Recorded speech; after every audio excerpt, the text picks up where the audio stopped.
Element number one of the 7 elements of super effective sales hiring: create unmistakable clarity.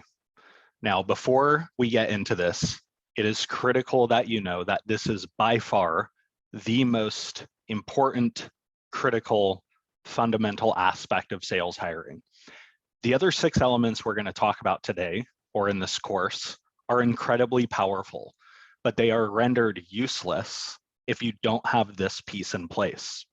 In fact, any sales hiring technique, interview question, anything will be useless if you don't have this in place. This is like the foundation of the skyscraper. Okay, the skyscraper would fall over if it didn't have a very deep foundation that goes far into the ground. That is what creating unmistakable clarity does for your sales hiring. It lays a stable foundation on top of which you build the rest of your hiring process and predictive techniques. So here's the reality. Most sales leaders do not do this.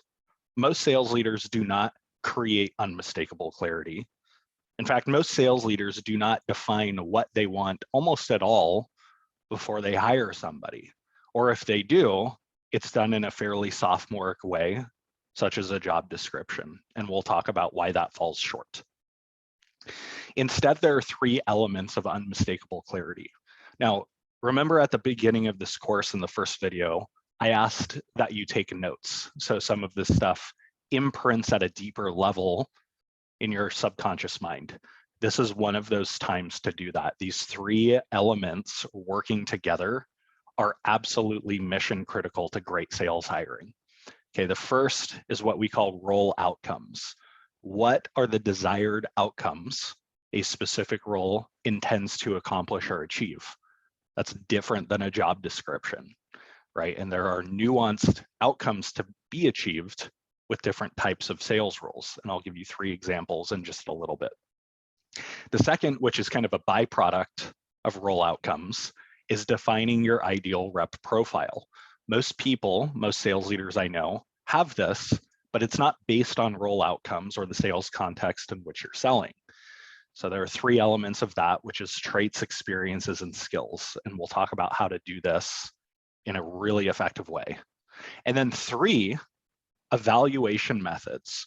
What are the clear, consistent evaluation methods you're going to use to assess your ideal rep profile, right? These have to be consistently used. Otherwise, you'll get inconsistent results. And again, many sales leaders have ideal rep profiles defined, but they do not have consistent evaluation methods, which essentially renders an ideal rep profile useless except for sourcing and targeting.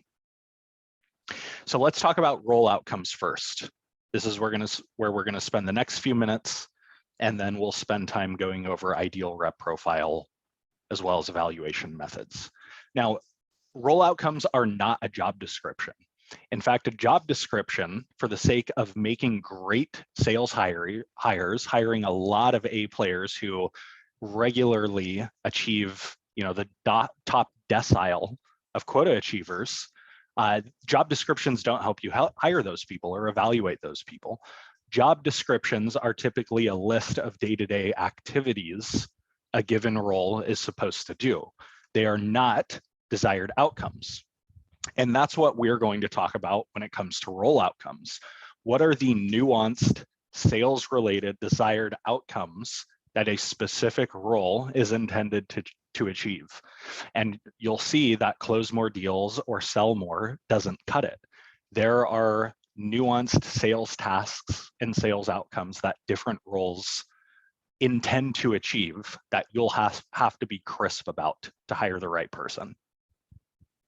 So I want to give you 3 examples. The best way to learn what this looks like is just to see these examples, and as a result, see how different each of these 3 roles are from each other, even though they have either the same title or very similar titles. So let's look at the first one, account executive 1 over here on the left. You can see that there are 3 desired outcomes or role outcomes that we've defined.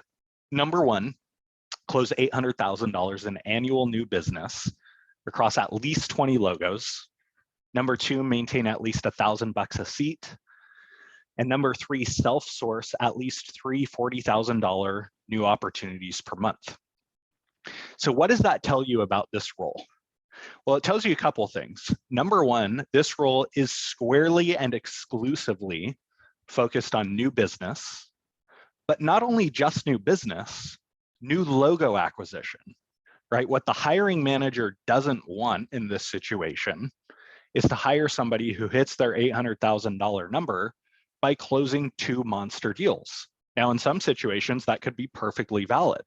But in this case, it's probably a strategic priority for the business to continue pouring in new logos. And so that is a very specific profile or role outcome or set of role outcomes, right? That'll change how we run the rest of our hiring process. Now let's compare account executive 1 to account executive 2. Same job title, very different roles, very different traits, experiences, and skills needed to fulfill those roles. So the first one, it looks similar so far. Close $800,000 in annual net new ARR, which includes upsell and new business. Number 2, close at least 12 new logos per year. And number 3, expand top 3 customer accounts by 100%. Now, this is an incredibly different role than the first one, because even though there's a focus on bringing in a healthy amount of new logos still, there's also a focus on upsell. So it's kind of a hybrid role. In fact, you could probably argue that the hiring manager doesn't care that much where that revenue comes from, whether it's new business or upsell, as long as they're achieving some healthy ratio, right? Sounds like that hiring manager doesn't want the rep to just find upsell or just new business. They want a little bit of both.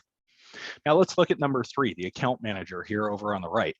Objective 1, close at least $900,000 of the $1 million renewal base we give you.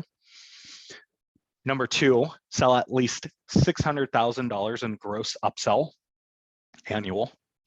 And number 3, expand into at least 6 new customer success departments within your book of business.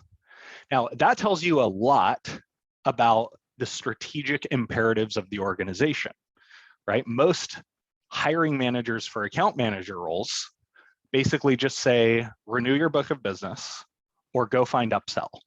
They don't say, renew your book of business at this rate and go find this amount of upsell within this specific buyer persona, right? So the strategic imperative for this role is probably expand into customer success organizations for some reason. And you can see that that would dictate how we hire people. We probably want to look for candidates that have experience selling to customer success. So you can see how different each of these roles are by getting really clear and nuanced on the role outcomes. And that leads to the first fatal mistake of sales hiring. Write this down. The first fatal mistake of sales hiring is not being clear about the desired outcomes you want that role to achieve. And like I said, generic sales outcomes are not specific enough. If you define generic outcomes, you'll hire generic reps, and generic reps achieve generic results.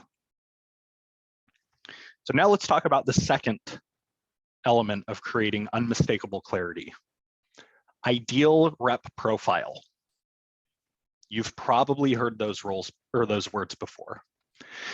Now, this is absolutely critical to understand these words on the screen that you're looking at here. Your ideal rep profile springs from 2 places. Your role outcomes, so that has to come first, and your unique selling environment. Okay, so most sales leaders have an ideal rep profile, but they just jot down what they think they should be hiring for based on maybe their experience at the most, instead of those criteria springing from your role outcomes and what's required to succeed in your unique selling environment. Now, there are 3 elements of the ideal rep profile. There's traits, right? These are typically soft personality traits like grit, coachability, intelligence. There's experience. What kind of sales experiences would a candidate need to have to be set up for success in the role you're hiring for? And then there's skills. What kind of selling skills are demanded to be successful in your environment? Are you in a competitive environment, and therefore competitive selling tactics is critical or are critical? Do you sell to sales organizations where there's a lot of influencers because the organization is big and therefore multi-threading ability is important? Do you have sales engineers, right? Do they do demos for your reps? Or do they not do demos for your reps? And therefore demo skills are important. Traits, experience, and skills. Which of those do you need to accomplish your outcomes that you just defined? And which of them do you need to execute your unique selling process? So here's an example of how trait skills and experiences would be different based on the unique selling environment, right? Let's pretend we're selling a complex product to enterprises with an account team, and our target buyer is either a VP of sales or a chief revenue officer. Well, first, we have assertiveness there. Now that sounds generic until you realize you're selling to sales leaders. And those people typically have type A personalities. They challenge you. And so you have to be assertive to sell to them. If you were selling to HR, on the other hand, assertiveness could be a liability if you take it too far, just because of the different propensities of the personalities you're selling to. Business acumen, right? That one also sounds generic until you realize the context. The typical sales leader you're selling to has far higher business sophistication than his or her peers. And so it's critical that the reps you hire in this situation have that business acumen. Demo skills, we kind of talked about this. If you don't have sales engineers doing demos for you, then reps need to know how to demo. If they've never demoed before, you've at best got a very heavy coaching project on your hands. Competitive experience. Obvious reasons, you're in a competitive environment. Project management and collaboration. I'm going to tackle the first and last one over here on the left at the same time. You're selling to complex enterprises, which demands that you have an account team of 3 to 5 people. And so your reps need to be good at collaborating internally and externally with others. Right? If they're not, if they're the lone wolf type, they might struggle in this role. And then budget creation. Are you selling something that's an existing line item, or do reps have to evangelize because you're in a new category? Right? So these are all examples of traits, skills, and experiences that would be dictated by your unique selling environment if that was your selling environment. Now, here's what to do next. You've started to form your ideal rep profile. You've started to get clear on the traits, skills, and experiences. Write a definition for each one of those so that you're creating unmistakable clarity. Some of these terms can be incredibly nebulous, right? And if they're nebulous, that means 2 things. 1, you'll have misalignment on the hiring team. And number 2, you're not clear on what you're hiring for. Even though you've put a word on paper, such as coachability, you aren't clear on what that means. In fact, coachability is a great example. Let me use that as an example. What does that word mean? Let's say coachability is a make or break hiring criterion that we're hiring for. Well, what does that mean? In fact, write down your own definition before I give you my definition, and then we'll compare notes. This will be a great way to illustrate how easy it is to lack unmistakable clarity. Write that down right now.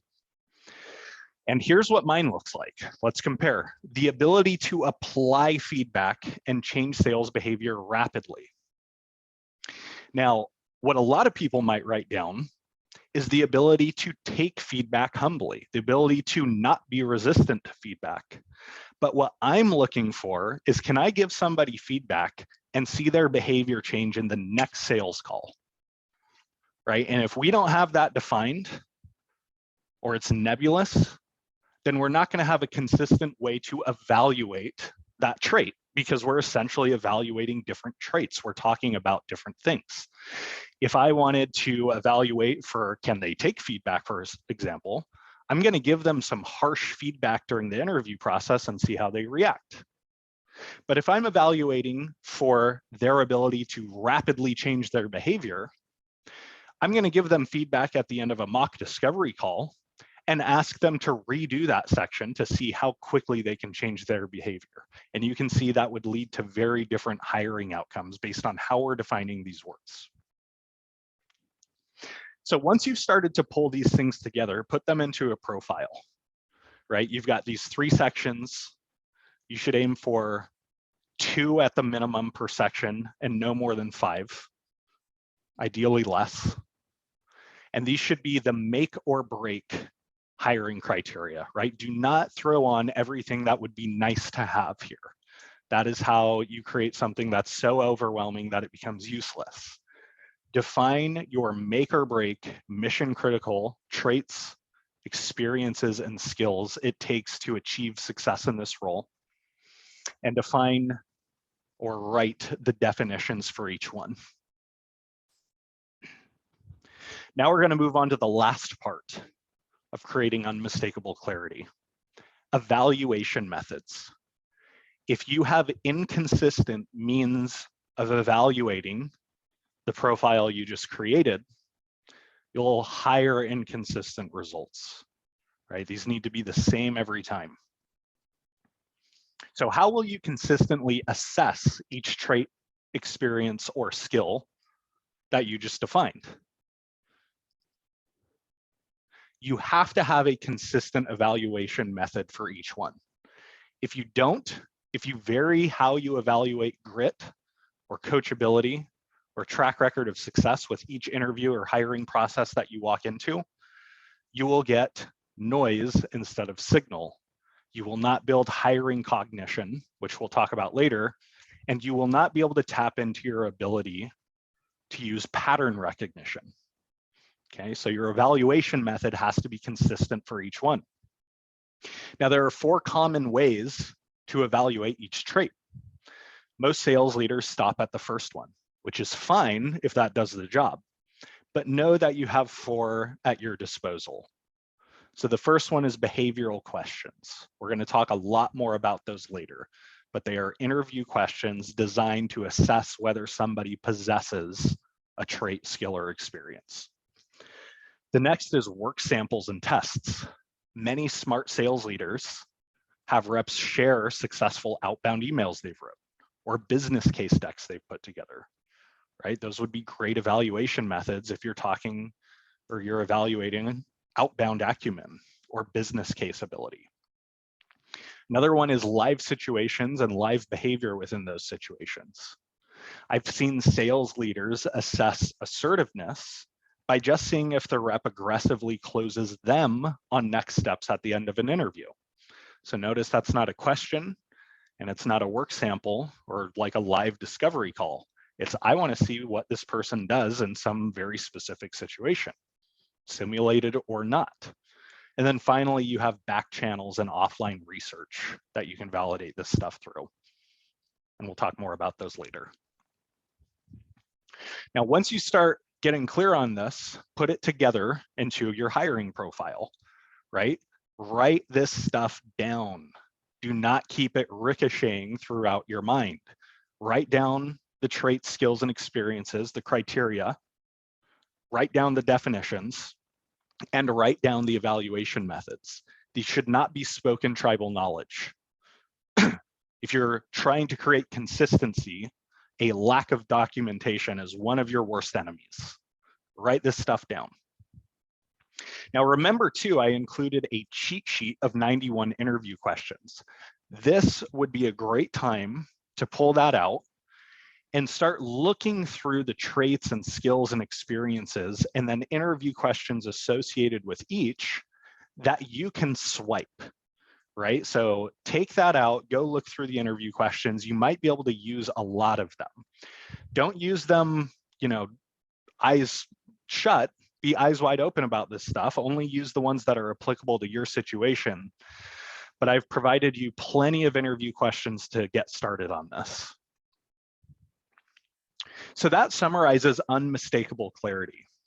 When you have your role outcomes defined for the nuanced sales objectives you're trying to achieve, when you have your ideal rep profile defined in a way that springs from your outcomes and your sales environment, and when you have consistent evaluation methods defined to assess your ideal rep profile, and you use them every time, you have poured a very, very deep foundation into your hiring process. And I can almost guarantee you that you're ahead of 95% of sales organizations if you do just this first element really well. That leads us to the second element of 7 elements of super effective sales hiring, which is design a predictive hiring process that you repeat like clockwork.